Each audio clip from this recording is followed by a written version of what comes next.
Prologue. Lan Mandragoran returns to the Borderlands to fight the Shadow.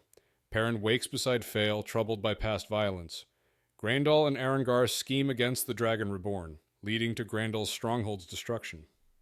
Gala Damodred confronts Asunawa about loyalty and chooses unity over conflict, accepting captivity to prevent bloodshed.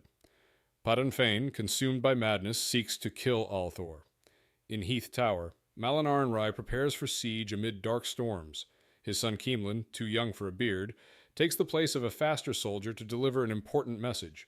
Malenarin honors Keemlin, making him a warrior as they prepare for the Shadow's attack. In Chapter 1, the Wheel of Time's cyclical nature is established amidst a chaotic landscape marked by war and famine. Almenbunt visits his sister's failing orchard where all the apples mysteriously fall overnight, leaving the villagers in dire straits as food supplies dwindle. Amidst their worries, Almen and his nephews discover their situation is dire, with many villages starving. Just as despair sets in, a young man with red hair appears, proclaiming that the trees have begun to blossom again, revealing ripe apples. He urges Almen to gather the villagers to harvest the fruit, hinting at a significant change to come. In Chapter 2, Perrin and his troops face delays due to illness and muddy terrain while nearing the Johanna Road after a month of travel from Maiden. He encounters men seeking food and offers them shelter, worried about the growing number of refugees. Meanwhile, Perrin learns that Master Gil has diverted to Lugard because of impassable roads.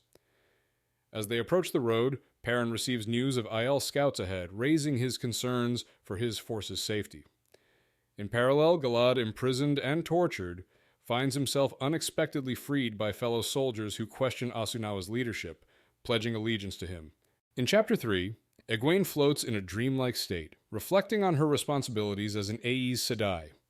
She urges Nynaeve to meet in the hall of the tower for unity. After awakening, she learns Rand al'Thor has arrived, raising concern among the Aes Sedai. In the hall, Rand, now more confident, discusses his plans to break the seals on the Dark One's prison, requesting Egwene's help. Despite her insistence that this could be madness, he proposes a meeting at the Field of Marilor. After Rand leaves, Egwene emphasizes the need for allies to confront him and discusses plans with the Sitters. In Chapter 4, Perrin, with Aes Sedai and Aiel, explores a village along the Johanna Road showing signs of decay reminiscent of the Blight. Concerned, he orders it burned to prevent contamination. Later in the Wolf Dream, Perrin hunts a stag but is interrupted by Hopper, who teaches him about embracing his wolf nature. Meanwhile, Galad oversees his camp near the Johanna Road, contemplating alliances with the Aes Sedai against the Dark One. He encounters a group of suspicious travelers led by Basil Gill, who claims to be merchants. Galad suspects they are camp followers of a nearby army and learns of Perrin Goldeneyes, who killed Bornhald's father. In Chapter 5, Gawain investigates a murder at the White Tower, suspecting an assassin rather than the Black Aja. He confronts Egwene about her secrecy, and she reveals that Missana, one of the Forsaken, is responsible for the recent killings. Gawain urges her to increase warder protection, but Egwene resists, preferring to rely on her own strategy to lure Missana into an ambush. Tension rises as Egwene shows signs of exhaustion and inner conflict regarding her relationship with Gawain. Meanwhile, Grendel, hiding from the other Forsaken, plots to eliminate Perrin Ibera under Moradin's orders. In Chapter 6, Perrin, Fael, and other key figures discuss their next steps, including tracking Gil's group before they reach Lugard. Perrin orders the destruction of Wolfhead banners to reject being seen as a lord. Grady and Nield are tasked with forming a circle to facilitate faster travel using gateways. Seonid and Fael coordinate sending scouts to Carhian. Morgasi reflects on her role as Fael's maid and her past as Andor's queen. Talonvor's devotion is apparent, but Morgasi firmly rejects Perrin's suggestion of marriage, asserting her independence and standing up to him. News arrives of a White Cloak force nearby. In Chapter 7, Lan and Bulan journey east, avoiding well-traveled roads. They meet 3 Malkieri men who challenge Lan's authority but agree to join them. Meanwhile, Galad discusses his desire to confront Perrin Ibera, whose army grows larger.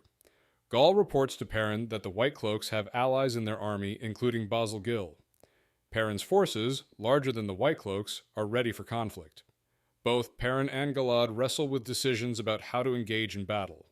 Galad prepares for a possible confrontation, while Perrin plans to negotiate for his allies' release. In Chapter 8, Matt debates the contents of Varen's sealed letter while sitting in a tavern, wary of being hunted. After overhearing news about a murder, he realizes the Golem is in Kemlin and plans to leave the city. Matt listens to Tom's performance before they head back to camp, discussing the Golem and how to protect themselves. Matt avoids trouble in Kemlin, but struggles with the lack of response from Elaine regarding his requests. Back at camp, Teslin thanks Matt for freeing her from Seanchan captivity, and Matt offers horses for her journey to the White Tower. In Chapter 9, Matt narrowly escapes an assassination attempt by a golem, a shape-shifting creature. The golem, ordered to kill Matt, attacks him inside his tent, but Matt fends it off using his Ashandarai and a fox head medallion. Teslin aids Matt by throwing objects at the creature using the One Power. The golem flees, killing 2 red arms as it escapes. Matt discovers his servant Lopin and 2 guards dead, but Olver is safe, having slept in Noel's tent. Afterward, Matt decides to hunt and kill the golem, planning to leave the camp and take Olver with him for safety. In Chapter 10, Perrin inspects his camp and considers negotiating with the White Cloaks to free his people. While strategizing with Elias and Grady, Nield and the Wise Ones create larger gateways by blending Sidene and cider. Grady expresses hope and asks to visit his family. Perrin meets with White Cloak leader Dane Bornhald, who offers a parley but ultimately demands a battle for the release of the captives. Perrin resists the urge to take Bornhald captive, choosing to honor the truce. Galad, observing Perrin, resolves to fight him, believing Perrin to be a dangerous threat. In Chapter 11, Elaine rejects a proposal for the release of captured nobles, insisting they must face consequences for opposing her. Dylan informs her that the captives are a valuable resource. Elaine resolves to seize Carrion to strengthen her claim as queen, bolstered by information from Master Nori about A.E.'s Sedai Doharabasahin visiting her rivals. She receives a letter from Matt, requesting a meeting and revealing he and Tom have escaped Ebudar. Elaine acknowledges the need for unity and contemplates the risks of Rand's potential death, determined to administer both Carrion and Andor effectively. She seeks a meeting with Sumeko and Elise to discuss the kin's future. In Chapter 12, Min sits in the Stone of Tyr, reflecting on the city and Rand's absence as Nynaeve expresses her frustration over his disappearance amid the impending last battle. Min insists Rand needs to be alone, but she reassures Nynaeve that everything will be fine. Serene Nemdal informs them that Alana has vanished without a trace, prompting concern about her connection to Rand. Katswana Sedai discusses Alana's disappearance, noting the potential danger if the Dark One's agents have taken her, as she could lead them to Rand. Min suddenly senses Rand's presence, confirming he has returned. In Chapter 13, Min rushes through the courtyard, joined by a clan of Aiel, to find Rand. Upon seeing him, she feels an overwhelming bond, and is relieved to find him unchanged despite his newfound confidence and maturity. Rand reveals that Alana has vanished, which poses a potential threat. He assures Min that the Shadow no longer has the upper hand and their confrontation is inevitable. Rand seeks to gather allies and intends to meet with the High Lords and A.E.'s Sedai, announcing his acceptance of their terms.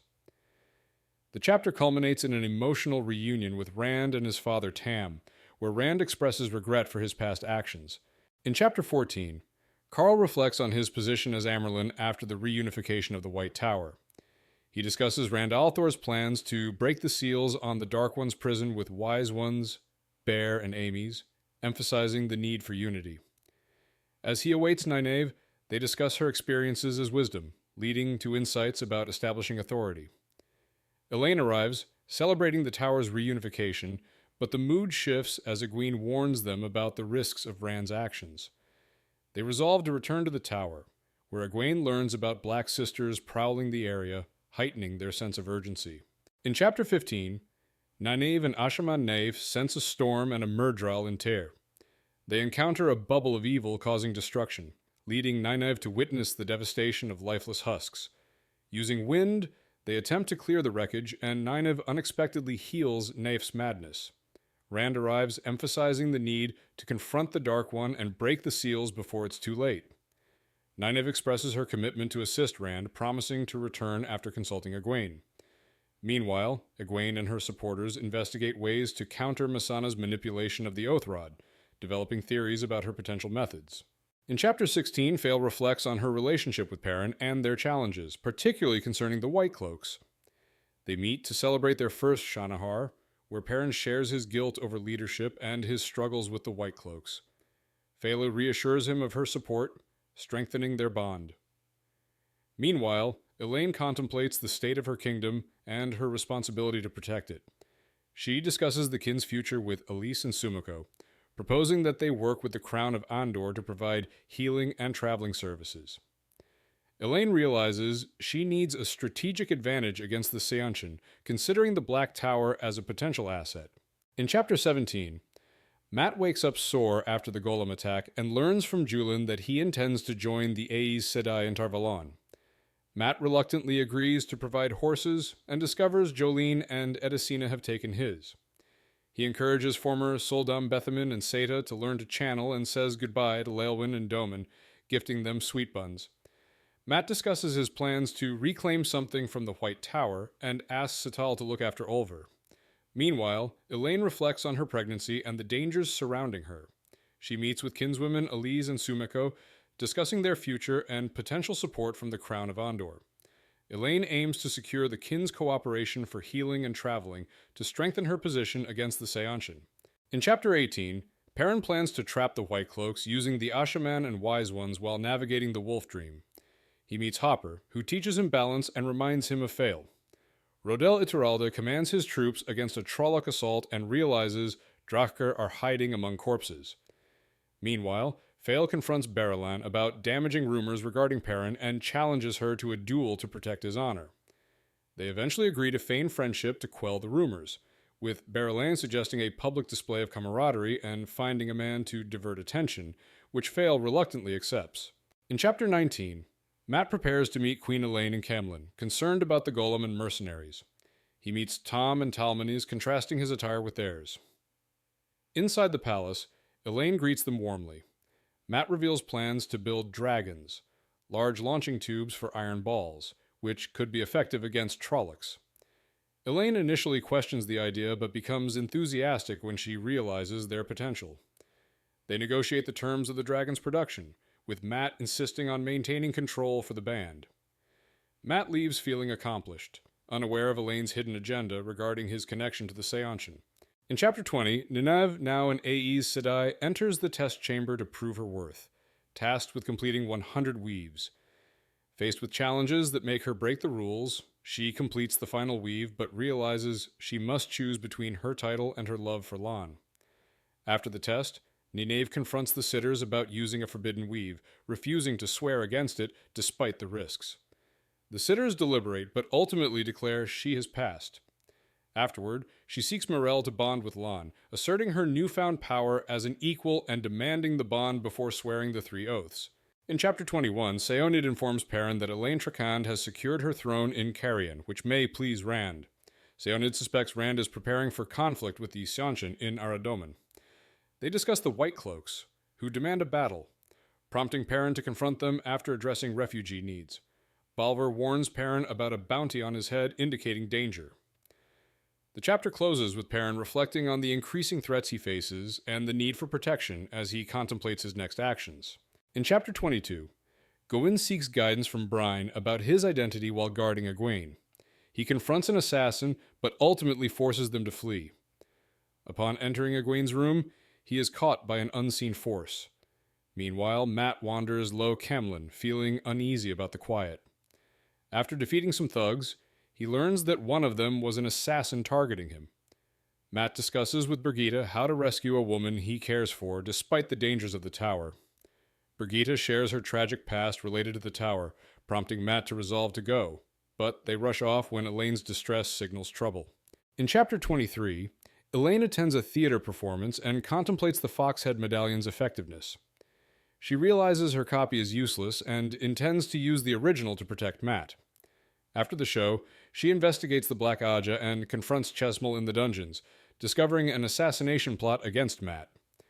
During their struggle, Elaine is wounded by Doylan Meller, who steals her medallion. Despite the injury, she retrieves the original medallion after Meller escapes. Birgitte and Mat find her, worried for her safety and her unborn children. Gavin, frustrated with Egwene's decisions, leaves Tarvalon to visit his sister. In Chapter 24, Melfane advises Elaine to prioritize her health and that of her child. She learns about a Black Aja plot to assassinate Mat. Duralda and Yoeli confront Vram Torquemund, who minimizes the Trolloc threat. Meanwhile, Perrin prepares for a conflict with the White Cloaks, knowing it will cause casualties among his men for the last battle. In the Wolf Dream, he realizes he must control himself to avoid losing his humanity, reflecting on Elias's experiences. Perrin decides to confront the White Cloaks the next day, despite his reluctance, understanding the difficult decisions required of a lord. In Chapter 25, Rand and Min arrive at Bandar Eben, finding the city in disarray, filled with sick and desperate people. Rand, despite Naif's concerns about his lack of protection, steps into the streets, feeling guilt for abandoning the city. Min senses hope through her viewings, foreseeing Rand as a leader. They encounter former soldiers, and Rand begins to rally them, promising to restore order. After learning from Irulan, the dockmaster, about spoiled food on ships, Rand discovers hidden good grain. He directs efforts to distribute it safely, while also calling for Aes Sedai to provide healing to the suffering populace.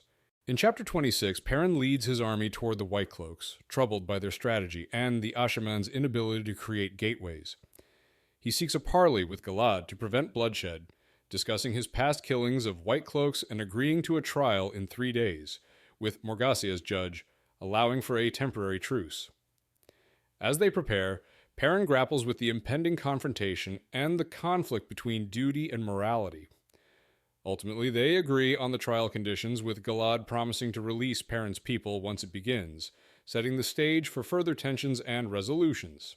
In Chapter 27, Egwene receives a letter from King Darlin of Tyr, reaffirming his loyalty to the Dragon Reborn amid concerns about the Dark One and the Seanchan threat. She drafts responses to secure their armies for the last battle and learns of a Trolloc invasion in the north. During a meeting with the Aes Sedai, Egwene proposes changes to Tower Law to ensure her authority isn't undermined. Despite initial resistance, the sitters support her motion. She plans to send Accepted, Nicola, and Nissa to retrieve Terangriel from the Queen of Kemlin, aiming to spread rumors about a critical meeting to draw up potential threats. In Chapter 28, Perrin and Fael discuss the absence of wolves, leading Perrin to enter the Wolf Dream for answers before his trial. He discovers Slayer's involvement in trapping wolves and manages to rescue a wounded wolf named Sparks. Meanwhile, Rodel Ituralde faces an imminent Trolloc attack. After a devastating explosion breaches the city wall, Ituralde and his men prepare for a defense. Despite the chaos, they gather soldiers and Ashaman, planning a retreat through gateways. Ituralde realizes the city is lost but devises an ambush strategy, anticipating the Trolloc's movements while waiting for reinforcements. In Chapter 29, Fela discusses Perrin's trial with Berulan and Alejandra as they face pressure from the growing White Cloak army. Tensions rise when a bubble of evil animates weapons in the camp, leading Fela and Berulan to discover that dirt can disable them. Meanwhile, Galad hesitates over Perrin's request for a delay in the trial, considering his mother Morgase's assurances. Perrin, concerned about his wounded men, decides to delay the trial regardless of Galad's thoughts. Elsewhere, Elaine observes a demonstration of a new weapon, the Dragon, which successfully destroys targets. She resolves to keep its plans secret for use against Trollocs and Seanchan. In Chapter 30, Fela discusses the White Cloak trial with Lucille and Saland, learning that Galad seeks an alliance with the Aes Sedai. Danil Lewin arrives to reveal plans for Perrin's trial, which includes distractions from Two Rivers archers and Ashaman assistants. Meanwhile, Perrin navigates the Wolf Dream, guided by Hopper, who indicates the approach of the last hunt. Perrin climbs Dragonmount to confront a powerful storm and finds Rand battling an encroaching darkness. A beacon of light emerges from Rand, dispelling the storm, leading Perrin and the wolves to celebrate the onset of the last hunt. In Chapter 31, Matt, emboldened by wine, wins a game at the Rumor Wheel Tavern in Kemlin, catching the attention of shady characters who flee upon seeing his medallion. He senses danger and is soon ambushed by a golem. A fierce battle ensues, during which Matt skillfully utilizes his foxhead medallions and his Ashandere against the creature. After a tense fight, he manages to push the golem into a dark void, declaring his triumph. Reunited with Talmanes and the kinswomen, Matt discusses the aftermath, revealing the creature is not dead but close enough for a crown contract, leading them to plan their next move. In Chapter 32, Maradon is set ablaze as Ituralde leads a guerrilla defense against Trollocs, inflicting heavy casualties with ambush tactics. Reinforcements arrive, including Davram Bashir, and together they face despair until Rand al'Thor appears, vowing to save the city. al'Thor unleashes overwhelming power, decimating the Trolloc forces with fire and ice, forcing many to flee. After the battle, they discover Lord Torquemund, driven mad and blind, muttering about a terrible light. Rand, exhausted yet determined, reflects on his anger and the need to feel pain to fight for those lost. He prepares to meet with Katswani and Rodel Ituralde, revealing a newfound sense of hope. In Chapter 33, Siuan and Nynaeve express concerns about the unrest in the tower and Missana's threat, leading Egwene to propose a decoy meeting in Tel Arenariad. Gawain grapples with his feelings about Elaine's pregnancy and his sense of inadequacy. He resolves to protect Egwene after learning from former Damane about the dangerous blood knives, Seanchan assassins. Kaizia reveals that blood knives are enhanced killers, poisoned by their service, and will fulfill their duties before dying. Gawain realizes Egwene is the target and decides to warn her. He refuses to return to Tar Valon at the Amyrlin's demand, angered by her expectations. In Chapter 34, Perrin Ibera stands trial, facing charges from Galad for the deaths of Child Lathan and Child Yamwick. He admits his involvement, but argues it was self-defense against the White Cloaks. Morgause presides over the proceedings, ultimately finding Perrin guilty while shifting sentencing to Galad. Tensions rise as Perrin offers to accept judgment only after the last battle, asserting the importance of their fight for survival. Galad reluctantly agrees, though concerns about Perrin's loyalty linger. Morgause decides to accompany Perrin back to Andor, leaving Galad with unanswered questions about the punishment. In Chapter 35, Egwene prepares to confront Missana, urging Siuan to avoid fights and expressing concern for Gawain, who hasn't replied to her messages. Meanwhile, Perrin reflects on his troops' morale post-trial, and orders fail to brace for an imminent attack. In the Wolf Dream, he and the wolves pursue Slayer, leading to Oakdancer's death, which strengthens Perrin's determination to defeat Slayer. Perrin finds a mysterious ter'angreal struggling to move it outside the dome's influence while directing the wolves to confuse Slayer. He resolves to transport the ter'angreal to a safe location, prioritizing his people's safety. In Chapter 36, Egwene meets with Nynaeve and the Wise Ones to strategize against Missana. Tensions rise between the Aes Sedai and the Windfinders, leading Egwene to propose an alliance that includes shared training. They agree to send apprentices to each other, fostering collaboration against common enemies like the Seanchan. Egwene expresses concern over the changing dynamics of power among channelers and the need for unity against the Shadow. Meanwhile, Perrin races away from Slayer, who shoots at him from a distance. Realizing he cannot outrun Slayer, Perrin decides he must confront him to protect Fael and their companions. In Chapter 37, Gawain resolves to serve Egwene as a warder and learns she is training to walk in dreams. Upon reaching the White Tower, he finds 2 Aes Sedai dead and battles assassins in Egwene's chamber. Meanwhile, Egwene fights the Black Aja in Tel Arenariad, killing 2 members while evading Missana. Perrin, pursuing Slayer, falls from the tower while trying to protect Hopper. Despite his injuries, he manages to confront Slayer, but they tumble into a nightmare as Gawain collapses, uncertain of Egwene's fate. In Chapter 38, Egwene confronts the Black Aja in the White Tower, defeating Evaneline and evading Missana's attacks.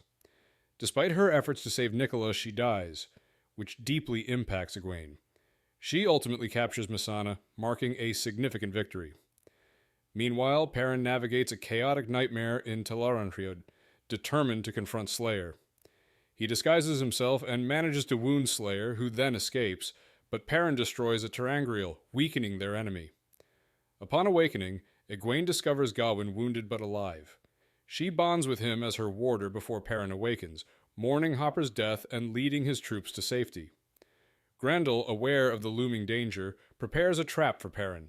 In Chapter 39, Aviendha finds solace in the familiar landscape of the Threefold Land, feeling both alone and empowered as she runs towards Rhuidean. Despite the dangers, she embraces her role as a wise one and contemplates her purpose, realizing that her people must return to their homeland to regain their strength. During her camp, Aviendha meets Nakomi, who shares tea and engages her in discussion about the Isle's destiny and their relationship with the wetlands. Their conversation raises troubling questions about the Isle's future after the last battle. When Nakomi vanishes, Aviendha is left feeling unsettled. In Chapter 40, Perrin grapples with memories of failure after an encounter with Slayer. he strategizes for battle with Arganda and Galen, forging a new hammer named Ma'alanir. Determined to protect his people, he prepares to confront the White Cloak army. Fael and Berelain express concern over his intentions, fearing he may attack ruthlessly. As Perrin positions his forces, they detect movement from below, revealing an unexpected army of Trollocs and Myrddraal emerging from the fog. Recognizing the threat, Perrin rallies his troops, commanding them to fire upon the Shadowspawn, marking the start of an intense battle. In Chapter 41, Galad and Bornhald prepare for battle against a horde of Trollocs, suspecting a trap set by Ibera. As they fight, Perrin rallies his forces to assist Galad, leading a charge that pushes back the Trollocs. Amid the chaos, Galad is injured when a massive Trolloc falls on him. Perrin helps him mount his horse, and together they regroup their forces. Galad issues a judgment on Perrin, requiring him to pay for the fallen children and fight in the last battle. Tension escalates when Baer attempts to attack Perrin, but is killed by Bornhald, prompting discussions of loyalty and doing what is right. In Chapter 42, Gawain sits in Egwene's quarters, feeling a deep connection to her emotions. They discuss the recent assassination attempts, revealing that Missana had been impersonating an Aes Sedai named Danelle and had already caused chaos. Egwene, despite being calm, is overwhelmed by events. They talk about Gawain's concerns and the need to address the Seanchan threat. Gawain suggests they marry immediately, but Egwene insists on involving her family first. Meanwhile, Lan leads a caravan of soldiers through a fortress where he encounters Prince Kaisel of Kandor, who insists on joining him in the fight against the last battle, reminding Lan of their oath to protect. In Chapter 43, Galad and Perrin discuss the Ashaman's claims of being free from the taint after a battle. As dawn breaks, they find Jerum Nus, a wounded child of the light, and Perrin helps him while Galad provides bandaging. After healing the boy with Aes Sedai's assistance, Perrin proposes that Galad and his men travel to Andor together. Despite the audacity of the suggestion, Galad swears allegiance to Perrin until the last battle.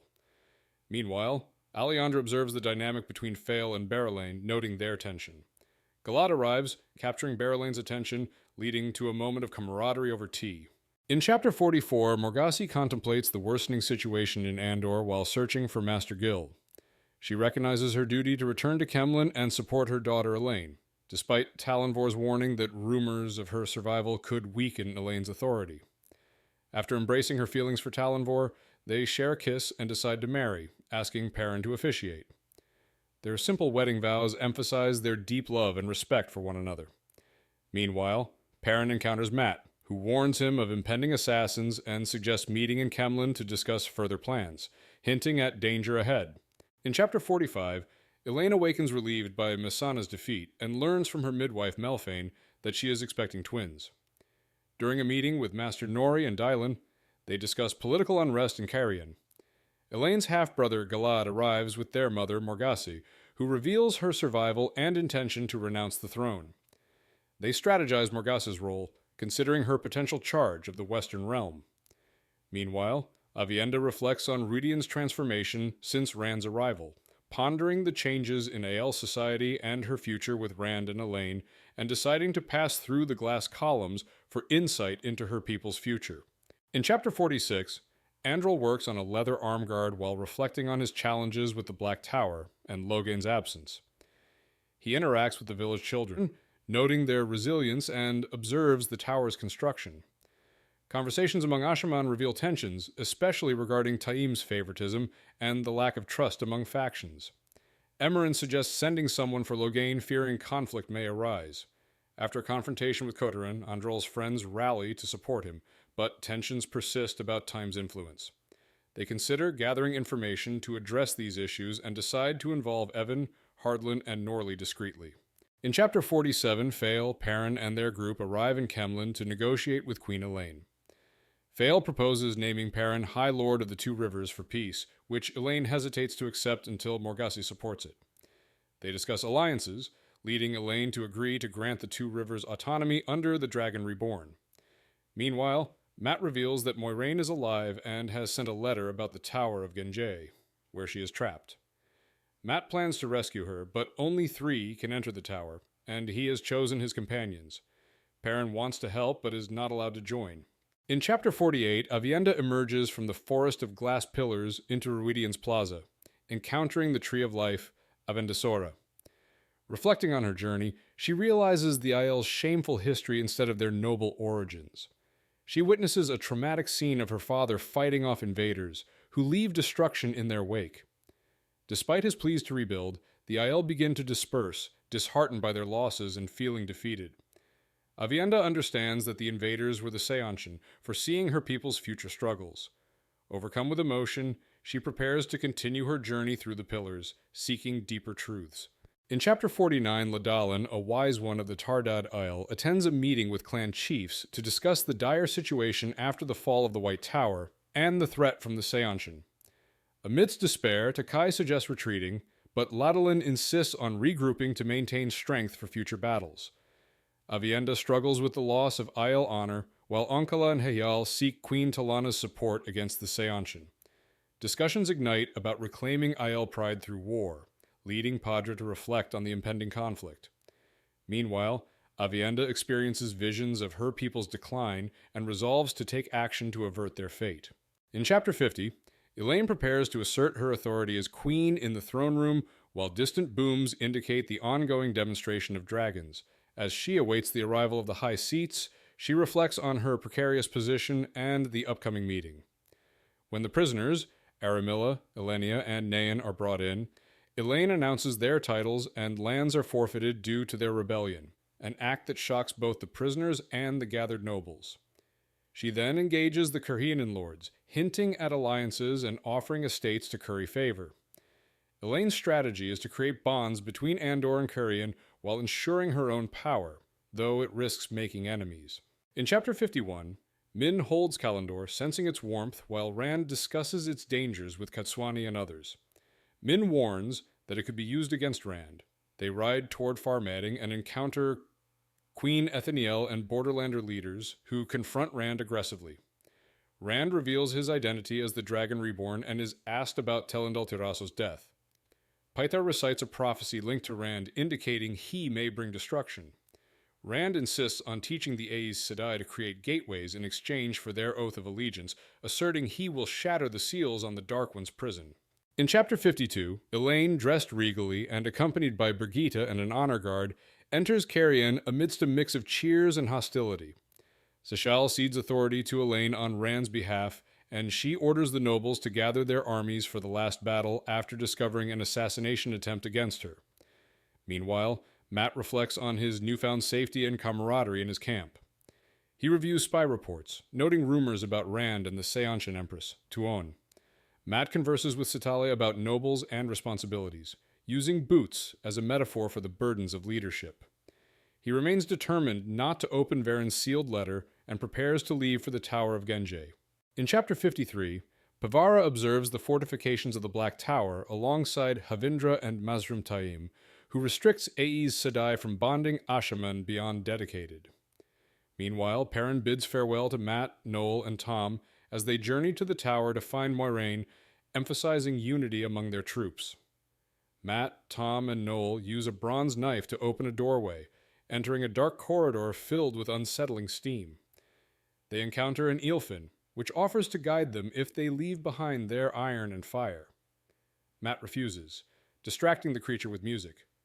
He uses dice to navigate, successfully leading them to a vast, glass-like room, convinced they are on the right path to find Moiraine.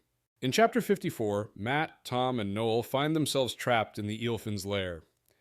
Matt suggests playing music to calm the atmosphere, but they realize their escape route is blocked. Shadows reveal Ilfin, and Matt insists on bargaining only at the Chamber of Bonds. After a tense negotiation, they find Moiraine suspended in mist. Matt is severely injured when an Ilfin rips out his eye, but he refuses to back down. Despite his pain, he leads the group forward. They realize they might have a chance against the Elfin, but as they spot danger, Matt shouts for everyone to run. In Chapter 55, Matt, Tom, and Noel escape a collapsing structure while being pursued by Elfin. As explosions rock the hallways, Noel sacrifices himself to buy Matt and Tom time to escape. Matt reflects on past encounters with the Elfin and the costs of their knowledge. With Tom playing a haunting melody to distract the Elfin, Matt uses his Ashandare to carve a glowing passageway in the wall, revealing a way out. As Elfin close in, Matt fights them off, ensuring Tom and Moiraine can escape. He leaps through the opening, expressing his defiance against their threats. In Chapter 56, Egwene meets Gawain, who informs her that Elaine's army is approaching their camp. Gawain expresses concern about Matt's intentions, suspecting he may side with Rand. Egwene acknowledges the complex alliances forming among various factions. They discuss the arrival of new forces, including a ragtag group of farmers, while Elaine's contingent also arrives. Meanwhile, Androl and his group struggle to form gateways, sensing a troubling change in the Black Tower. Androl discovers that a man resembling Mezar is not himself, leading him to seek allies among the Red Aja women, believing something is wrong in the tower. In Chapter 57, Matt emerges from the Tower of Genji with Moiraine and Tom, reveling in his survival but saddened by the loss of Noel, revealed to be Jane Farstrider. Moiraine explains her draining experience at the hands of the Alfin and Eilfin, and Matt reflects on his struggles, particularly his lost eye. As they settle in a hollow, Moiraine expresses gratitude, and Tom proposes to her, acknowledging their bond despite her diminished power. Matt, feeling out of place, decides to scout for their next move. He unexpectedly catches a rabbit with a thrown knife, feeling a glimmer of luck. Epilogue. Grendel faces consequences for her failures as Shaidar Haran confronts her about Messana's defeat. Meanwhile, Perrin Ibra navigates the Wolf Dream, gaining insights into his past. Ulver discovers a warning letter from Varen about imminent danger in Caemlyn, prompting a call to arms as chaos erupts in the city. Barriga, a merchant, grapples with the aftermath of a Trolloc attack, reflecting on the losses he faced. Rand al'Thor, in a dream, encounters a woman resembling Lanfear, who is tormented by darkness. Finally, Lan Mandragoran leads a charge against overwhelming Trolloc forces, vowing to reclaim his land.